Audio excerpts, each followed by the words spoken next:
के अंदर में हम उनको डायरेक्ट अपनी वीडियो के माध्यम से बोल रहे हैं, लेकिन आवाज उठाना भी उनको पड़ेगा जो विपक्ष में बैठे हुए हैं। आखिर में विपक्ष आपको झकझोरने की कोशिश कर रहे हैं, आप लोगों को जगाने की कोशिश कर रहे हैं कि आप लोग जागिए, जनता के बारे में सोचिए। जो जनता आप लोग आपके घर के बाहर में जो एसी लटकवाती है, जिसकी ठंडी हवा का आनंद आप लोग लेते हैं, वहाँ से बोले करवा दूंगी, नालियाँ बनवा दूंगी, ऊंचा करवा दूंगी, केवल यहाँ बातों के बताते खिलाए जा रहे हैं सर। की तरह वो इतना कचरा भर जाता है, बारिश आता है तो घर में पानी घुस जाता है, घर में से पानी उपजते रहता हूँ। जब इलेक्शन होता है तो कहता है हम बनवा देंगे, हम सीमर लगवा देंगे, गली भरवा देंगे, कोई काम करके नहीं दिखाता है। जब वोट लेना रहता है तो आता है कल जोड़ने, हमें देना, हम ये काम करके दिखाएंगे। और जब इलेक्शन खत्म हो जाता है तो भूल जाते हैं सब। ये समस्या देखो ना, कितना बुरी हाल है गली में।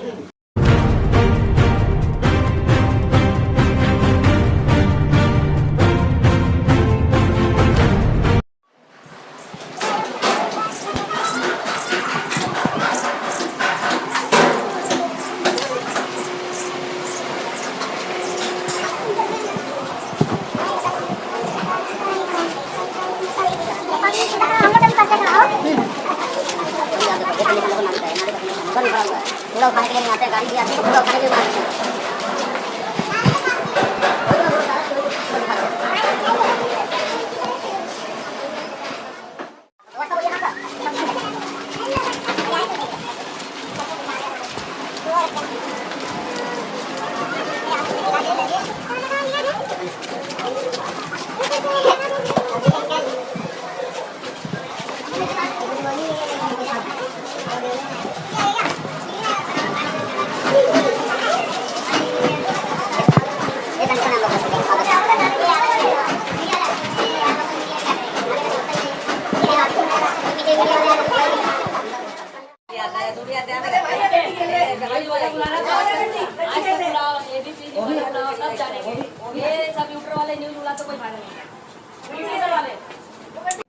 लगातार घूमते घूमते इस गली के अंदर में एक एक गलियों को हम लोग दिखाने की कोशिश करेंगे। हर गली का जिस तरीके से आपने पिछली गली देखी, उसी तरीके से आप लोगों ने ये वाली गली अब जब दिखाएंगे, घर के अंदर में घुसते साथ में किस तरीके से लोगों को किस तरीके का गंद का सामना करना पड़ता है, वो मैं अपनी वीडियो के माध्यम से दिखाऊंगा, तो शायद आप लोगों को शर्म आ जाए। मैं आप लोगों को बताऊं, आपने घर के आगे जो आप लोग कारपेट बिछा के रखते हैं ना, जो कारपेट बिछा के रखते हैं, अगर वो गंदा भी हो जाए, उसके अंदर मिट्टी भी आ जाती है ना, तो आप लोग अपने नौकर को बोल करके उसको वॉश करवा देते हैं। लेकिन इनके घर के अंदर का जाने का रास्ता जिस तरीके से ये वॉश भी नहीं करवा पा रहे हैं आप लोग। आप देखिए, दिखाइए इनको, कैमरामैन से कहूंगा दिखाइए, ये वो पूरा रास्ता है जिसके अंदर में यहीं से घर से जाते हैं ये लोग, और इनके घर की स्थितियां जो है वो यहाँ से होकर के गुजरती है। इनके घर का आंगन जो है वो इस जगह से गुजरता है। आखिर में आप ये देखिए कि इन लोगों को किस तरीके का सामना करना पड़ता है, अपने घर के आगे से लेकर के, अपने घर के आगे से इस तरीके का अगर इनको सामना करना पड़ रहा है, तो आखिर में इन लोगों ने जो 40 साल से लगातार आप लोगों की सरकारों को वोट देते हुए आए हैं, चाहे वो सरकार बीजेपी की हो, कांग्रेस की हो, चाहे वो अब आम आदमी पार्टी की हो, जो 10 साल से राज कर रहे हैं, जो सत्ता में है, हम अधिकार भी हमारा है कि हम उनसे बोले, क्योंकि वोट भी हम अगर उनको देते हैं, वहीं पर अगर केंद्र में बैठी हुई भारतीय जनता पार्टी की अगर सरकार है, तो हमारा भी हक है कि हम उनको भी बोले कि आखिर में केंद्र सरकार क्यों नहीं इसके ऊपर में ऑब्जेक्शन लेती है। जब सत्ता में है और विपक्ष में भी है, विपक्ष में है तो आप आवाज उठाइए। जो सरकार के अंदर में है, हम उनको डायरेक्ट अपनी वीडियो के माध्यम से बोल रहे हैं, लेकिन आवाज उठाना भी उनको पड़ेगा जो विपक्ष में बैठे हुए हैं। आखिर में विपक्ष क्यों नहीं बोलती है? बड़े शर्म करने वाली बात है कि आखिर में इतनी बड़ी बातें अगर हम लोग जो बोल रहे हैं, वो बंदा आखिर किसमें डूब जाता, कि आखिर में इतने शर्म करने वाली बात को जिस तरीके से बोला जा रहा है, आखिर में हम लोग आपको झकझोरने की कोशिश कर रहे हैं, आप लोगों को जगाने की कोशिश कर रहे हैं कि आप लोग जागिए, जनता के बारे में सोचिए। जो जनता आप लोगों को कुर्सी पर बैठाती है, सिंहासन पर बैठाती है, और आपके घर के बाहर में जो एसी लटकवाती है, जिसकी ठंडी हवा का आनंद आप लोग लेते हैं, और गर्म जब ठंड पड़ती है तो आप लोग गर्म आनंद लेते हैं। लेकिन यही जनता जो है वो धूप में भी बरसती है और बारिश के अंदर में भी तपती है। किसी तरीके से ये लोग अपना गुजर बसर करते हैं, क्योंकि इनको अपने परिवार को चलाना है। और जिस तरीके से आज ये लोग चद्दर के अंदर में रहने पर मजबूर है, ये अपने बच्चों का भविष्य बनाने के लिए इस झुग्गी के अंदर में मजबूर है। क्या नाम है आपका? रामावत। इसी गली में रहते हैं आप? जी। कब से रह रहे हैं? ये करीब में हो गया मेरे 25-27 साल। 25 से 27 साल हो गया। क्या कहना चाहेंगे ऐसी सरकारों को? कहना ऐसी व्यवस्था चाहिए ये नहीं तो बेकारी है सर, यहाँ पानी भर जाता पूरा, इधर नालियों को टट्टियाँ भी आके करती है, हम लोग को निकलना एकदम मैंने दूभर हो गया एकदम से, पूरा बुरा हाल है।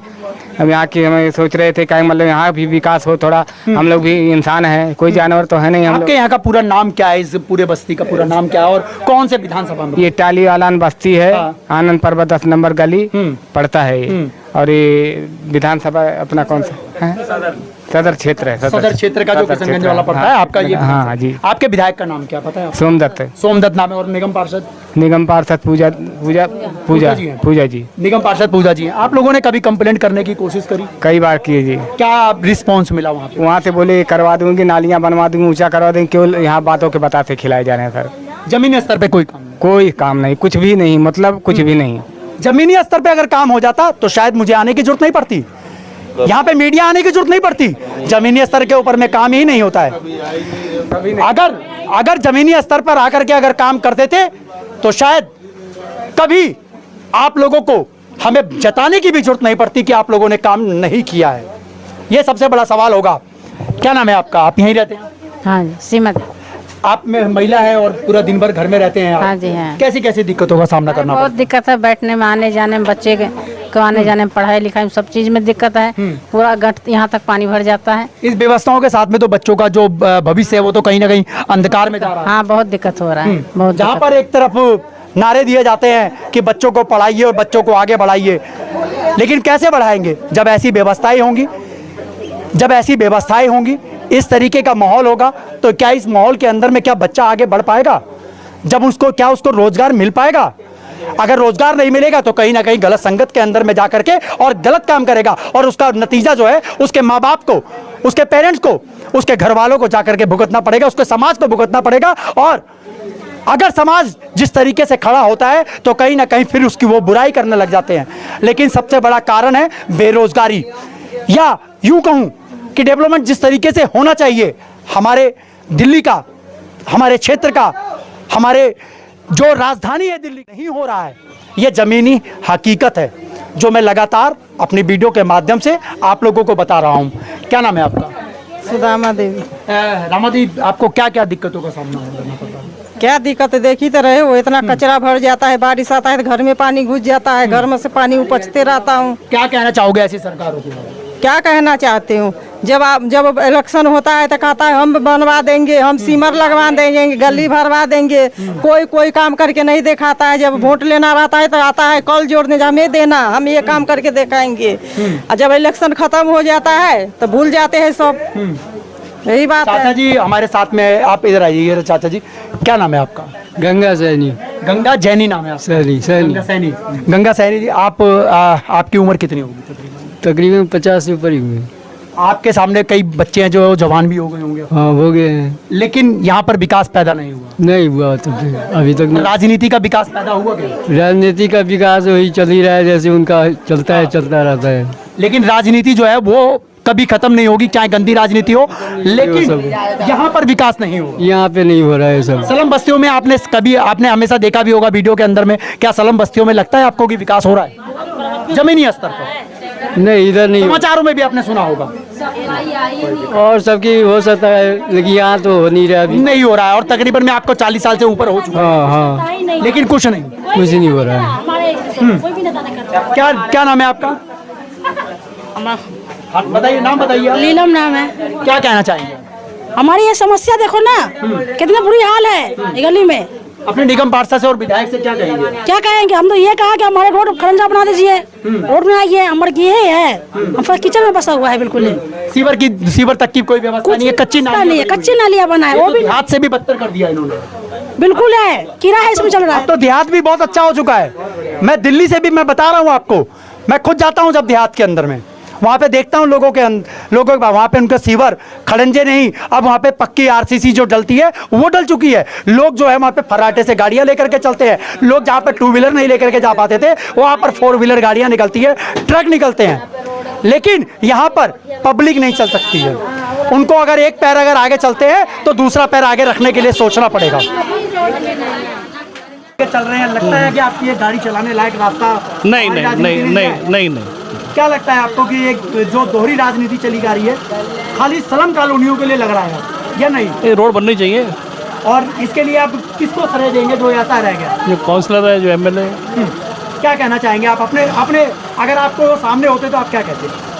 शिकायत करते हैं, रोड बनाइए बस, और क्या। चलिए, ये मैं लगातार अपनी वीडियो के माध्यम से कहता हुआ आया हूँ कि स्लम कॉलोनियों का जब तक विकास नहीं होगा तब तक हमारे देश की, हमारे क्षेत्र की, हमारे समाज की उन्नति नहीं होगी, क्योंकि यहीं के बच्चों का जो भविष्य है वो अंधकार में धकेला जा रहा है। और हकीकत बात यह है कि आने वाला जो इकोनॉमिक है, जिसको बोला जा रहा है कि हमारा देश इकोनॉमिक जो बन रहा है, आखिर में वो इकोनॉमिक देश कहाँ है? अगर वो इकोनॉमिक देश होता, समाज होता, तो आखिर में कहाँ है वो विकास? जो यहाँ पर लोग रहने वाले, जो यहाँ के बच्चे हैं, वो शिक्षित नहीं बन पा रहे हैं क्योंकि सवाल ना कर पाएं। अगर सवाल करेंगे तो जाहिर सी बात है कि राजनीति करने वाले जो सत्ता में बैठे हुए हैं वो जवाब नहीं देंगे।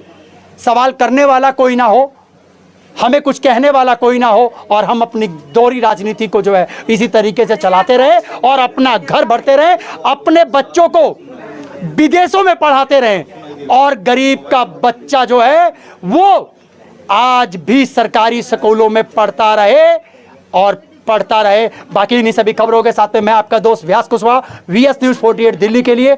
जय हिंद, जय भारत।